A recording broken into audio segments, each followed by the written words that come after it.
이어서 혈액의 순환에 대해 알아보도록 하자. 우리 몸의 혈액의 순환은 크게 폐순환과 온몸 순환으로 구분할 수 있다. 먼저 폐순환은 심장에서 나온 혈액이 폐를 거쳐 다시 심장으로 돌아오는 과정으로서 출발을 우심실에서 한다는 사실을 기억해 주기 바란다. 그리고 항상 혈액은 동맥, 모세혈관, 그리고 정맥순으로 흐른다는 사실을 기억하고, 심장에서 폐로 가는 혈액이 흐르는 혈관을 폐동맥이라 하고, 폐동맥에서 폐모세혈관을 거쳐 폐정맥을 통해 혈액이 다시 심장으로 들어오는데, 우심실에서 나온 혈액은 폐를 거쳐 산소를 공급받고 그리고 좌심방으로 들어가게 된다. 좌심방에서 혈액이 좌심실로 내려가게 되고 좌심실에서부터 온몸 순환이 시작된다. 그래서 온몸 순환은 심장의 좌심실에서 출발을 하게 되고 항상 동맥, 모세혈관, 정맥순이라는 사실을 한 번 더 기억하고, 심장의 좌심실에서 온몸으로 가는 혈액이 흐르는 혈관을 대동맥이라 하고, 대동맥의 혈액은 온몸의 모세혈관을 거쳐 산소를 공급하고 이산화탄소를 받아 대정맥을 타고 심장의 우심방으로 돌아오게 된다. 그래서 혈액순환을 전체적으로 정리를 해본다면, 우심실에서 출발한 혈액은 폐 동맥을 거쳐 폐의 모세혈관에 도달하게 되고, 폐의 모세혈관에서 산소를 충분히 공급받은 혈액은 폐 정맥을 통해 심장의 좌심방으로 들어가게 된다. 좌심방에 도달한 혈액은 좌심실로 내려가게 되고, 좌심실에서 대동맥을 통해 온몸으로 가게 된다. 그리고 온몸에 퍼져 있는 모세혈관에서 조직세포로 산소를 공급하고 이산화탄소를 받아 대정맥을 통해 심장의 우심방으로 돌아오게 된다. 우심방에 돌아온 혈액은 우심실로 내려가게 되고 우심실에서 다시 폐동맥을 타고 폐로 가서 산소를 공급받게 된다. 이런 혈액순환을 통해 우리 몸의 조직세포에 산소를 공급하고 이산화탄소를 받아 나올 수 있게 된다. 이때 산소를 많이 포함한 동맥혈이 흐르고 있는 곳을 찾아본다면, 폐의 모세혈관을 지난 폐정맥과 좌심방, 좌심실, 대동맥에는 동맥혈이 흐르고 있는 반면, 온몸의 모세혈관을 지나 산소를 공급하고 이산화탄소를 받은 대정맥과 우심방, 우심실, 폐동맥의 경우는 정맥혈이 흐르고 있다는 사실을 기억해야 한다. 동맥혈이 흐르는 곳과 정맥혈이 흐르는 곳을 각각 적을 수 있을 정도로 정확하게 기억을 하고 그림을 통해 혈액순환을 한 번 더 정리해 보기로 하자. 다음 그림은 혈액의 순환 경로를 간략하게 나타낸 것이다. 이 그림에서 먼저 심장의 구조부터 정리를 해본다면, 우리 몸의 심장은 심방 2개와 심실 2개로서 이심방, 이심실로 구성이 되어 있다. 이때 주의할 사항은, 보고 있는 우리 입장에서는 A와 C가 왼쪽이지만 이 심장을 갖고 있는 사람의 몸을 우리가 보는 상황이고, 그래서 이 심장을 갖고 있는 사람 기준으로 볼 때는 A와 C가 우측이 된다. 그래서 A가 우심방이 되고 C가 우심실이 되며 B가 좌심방이 되고 D가 좌심실이 된다는 사실을 먼저 알아야 한다. 이 사실을 잘 기억하고 이번에는 온몸 순환부터 설명을 해보도록 하자. 온몸 순환의 시작은 좌심실이다. 좌심실에서 출발한 혈액이 대동맥을 거쳐 온몸의 모세혈관을 지나면서 산소를 공급하고 이산화탄소를 받아오게 된다. 그러면 동맥혈이었던 혈액이 정맥혈로 바뀌게 되고, 이 정맥혈은 대정맥을 통해 우심방으로 들어가게 된다.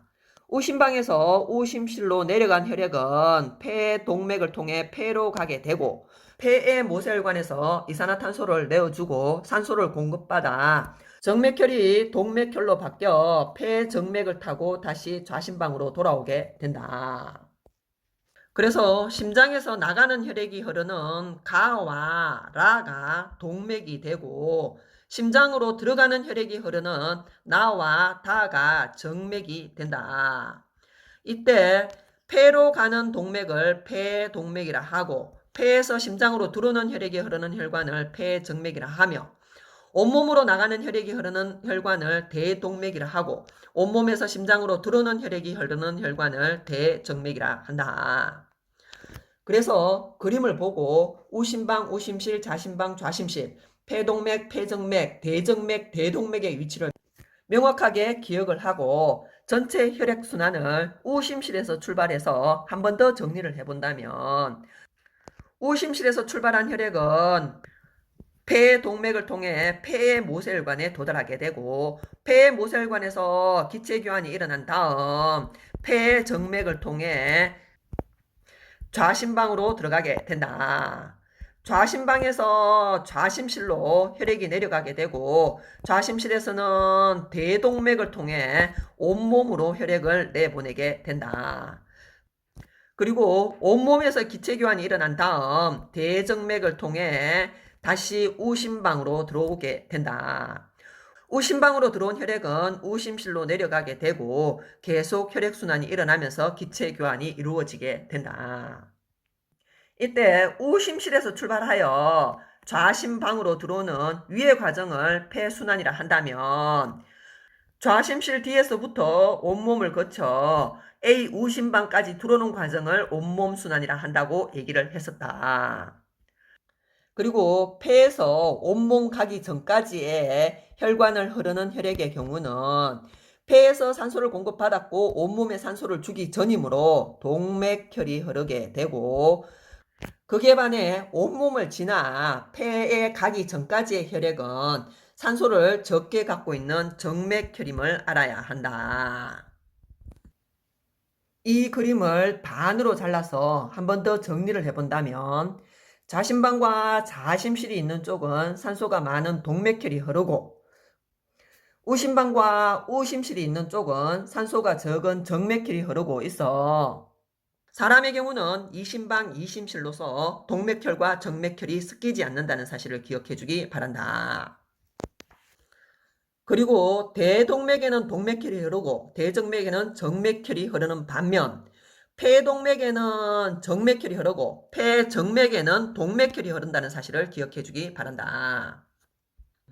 조금 복잡한 것 같지만 항상 혈액은 심실에서 출발하여 동맥을 거쳐 모세혈관, 정맥을 거쳐 심방으로 들어온다는 사실만을 기억해도 혈액순환을 쉽게 정리할 수 있으리라 본다. 혈액순환 경로를 잘 기억하고 다음으로 넘어가자. 이어서 심장에 대해 한 번 더 정리를 해본다면 심장은 주먹만한 크기로 근육질 주머니이다. 그리고 심장은 가슴 중앙에서 살짝 왼쪽으로 치우친 곳에 위치하고 있다. 이 심장은 규칙적인 수축과 유환을 반복하여 혈액을 순환시켜주고 있다. 그리고 심장의 구조는 두 개의 심방과 두 개의 심실로 이루어진 이심방, 이심실 구조라고 앞에서 얘기를 했었다. 그리고 심장을 보고 있는 우리 입장에서는 A와 B가 좌측이 되지만 이 심장의 주인은 A와 B가 우측이 된다. 그래서 A가 우심방이 되며 B가 우심실이라고 얘기를 했었고 C가 좌심방이며 D가 좌심실임을 알아야 하고 그리고 폐순환의 경로를 확인해 본다면 우심실에서 출발한 혈액은 폐의 동맥을 타고 폐로 간다고 했다. 그래서 이것이 폐동맥임을 알아야 하고 폐동맥의 혈액은 폐의 모세혈관에서 산소를 공급받아 동맥혈이 되고 그리고 폐정맥을 통해 좌심방으로 들어간다고 했다. 그래서 좌심방과 연결된 리얼이 폐정맥이 되고 폐정맥에서 좌심방으로 들어온 혈액은 좌심실을 거쳐 대동맥을 통해 온몸으로 나가게 된다. 그래서 니은이 대동맥임을 알아야 하고 대동맥을 통해 나온 혈액은 온몸을 거쳐 온몸 조직세포에 산소를 공급하고 이산화탄소를 받아 대정맥을 통해 우심방으로 들어가게 된다. 그래서 기역이 대정맥이 되고 대정맥을 통해 우심방으로 들어온 혈액은 우심실로 내려가게 되고 우심실에서 다시 폐로 가서 산소를 공급받게 된다. 그래서 한 번 더 혈액순환 경로를 적어본다면 우심실에서 출발한 혈액은 폐동맥 디귿을 통해 폐에 도달하게 되고 그리고 폐를 지나 폐정맥 리을을 통해 좌심방으로 들어가게 된다. 좌심방에서 좌심실로 혈액이 내려가게 되고 그러면 대동맥을 통해 온몸으로 혈액이 공급되고 그리고 대정맥을 타고 다시 우심방 A로 돌아오고 그리고 우심방에서 우심실로 혈액을 보내게 되면서 혈액순환이 계속 이어지게 된다. 그리고 이렇게 적었을 때 온몸에서 나와서 폐에 도달하기 전까지는 정맥혈이 흐르게 되고 폐에서부터 온몸 도달하기 전까지는 동맥혈이 흐르고 있다는 사실을 잘 기억해 주기 바란다. 심장의 특징을 한 번 더 정리를 해본다면 심장으로 혈액이 들어오는 곳을 심방이라 하고 심방은 정맥과 연결이 되어 있다. 이때 대정맥과 연결되어 있는 심방은 우심방이며 우심방과 대정맥에는 정맥혈이 흐르게 되고 폐정맥과 연결된 심방은 좌심방이며 폐정맥과 좌심방의 경우는 동맥혈이 흐르게 된다. 그리고 심장에서 혈액을 내보내는 곳을 심실이라 하며 심실은 항상 동맥과 연결이 되어 있고 심실은 심방보다 혈액을 내보내는 힘이 필요하므로 두껍고 탄력이 강한 근육으로 이루어져 있고 특히 온몸으로 혈액을 내보내는 좌심실의 근육이 가장 두껍다. 그리고 심실 중에 폐동맥과 연결된 심실이 우심실이며 우심실과 폐동맥은 폐로 산소를 가지러 가는 혈액으로 산소가 적은 정맥혈이 흐르게 된다.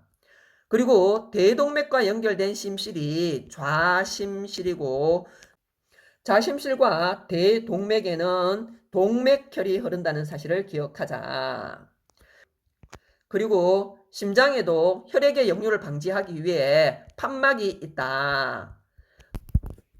판막은 정맥과 심장에 있는데 심장에서 판막은 심방과 심실 사이에 있고 그리고 심실과 동맥 사이에도 판막이 있다. 그러나 정맥에는 판막이 있지만 정맥과 심방 사이에는 판막이 없다는 사실을 기억해야 한다. 그래서 심장에서는 심방과 심실 사이에 판막이 존재하고 심실과 동맥 사이에 판막이 존재한다는 사실을 기억하고 다음으로 넘어가자.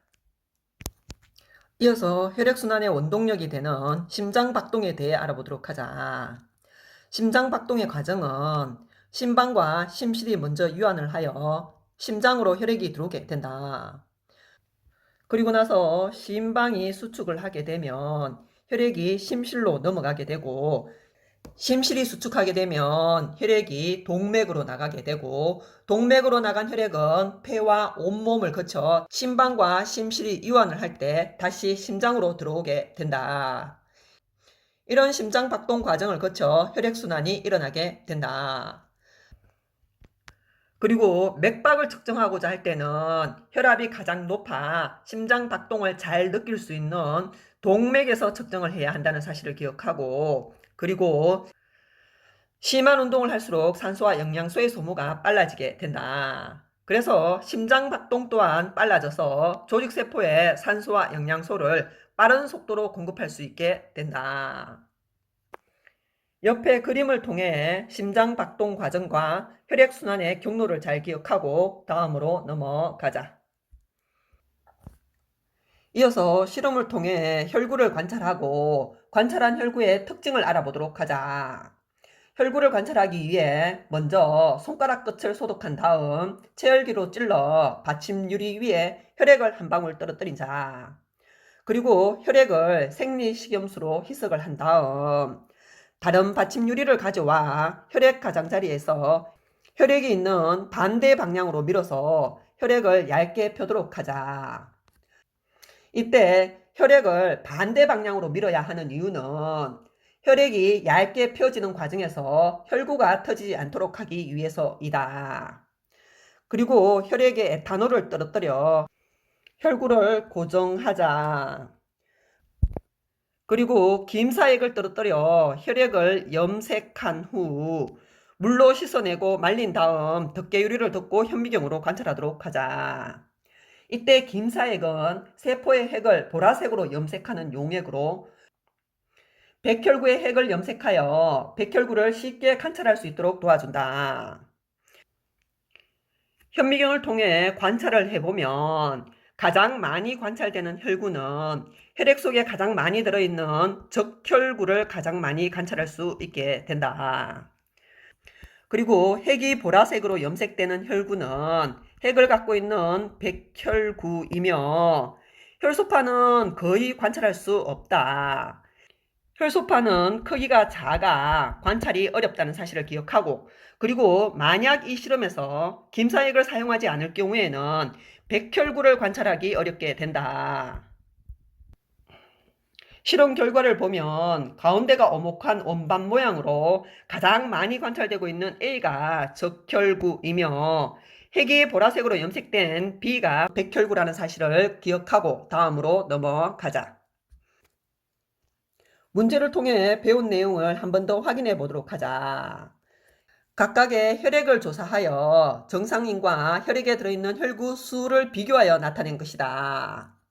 이 표를 참고해서 물음에 답해 보도록 하자. 이때 각 사람의 특징을 정상인과 비교해서 살펴본다면 철수는 정상인에 비해 적혈구 수가 적은 상태이고 영희는 백혈구 수가 많은 상태이며 종석은 적혈구 수가 많고 중기의 경우는 혈소판의 수가 적은 상태이다. 그래서 염증이 있을 가능성이 가장 높은 사람은 백혈구 수가 많은 영희가 될 것이며 빈혈이 있을 가능성이 높은 사람은 적혈구 수가 적은 철수가 될 가능성이 높다. 그리고 출혈 시 혈액 응고가 잘 안 될 가능성이 높은 사람은 혈소판 수가 적은 중기일 확률이 높고, 그리고 고산지대에서 살고 있을 가능성이 가장 높은 사람은 적혈구 수가 많은 종석으로 볼 수 있다. 각 혈구의 특징을 한 번 더 기억해 보도록 하고 여기까지 해서 혈액순환에 대한 강의를 마무리하기로 하자.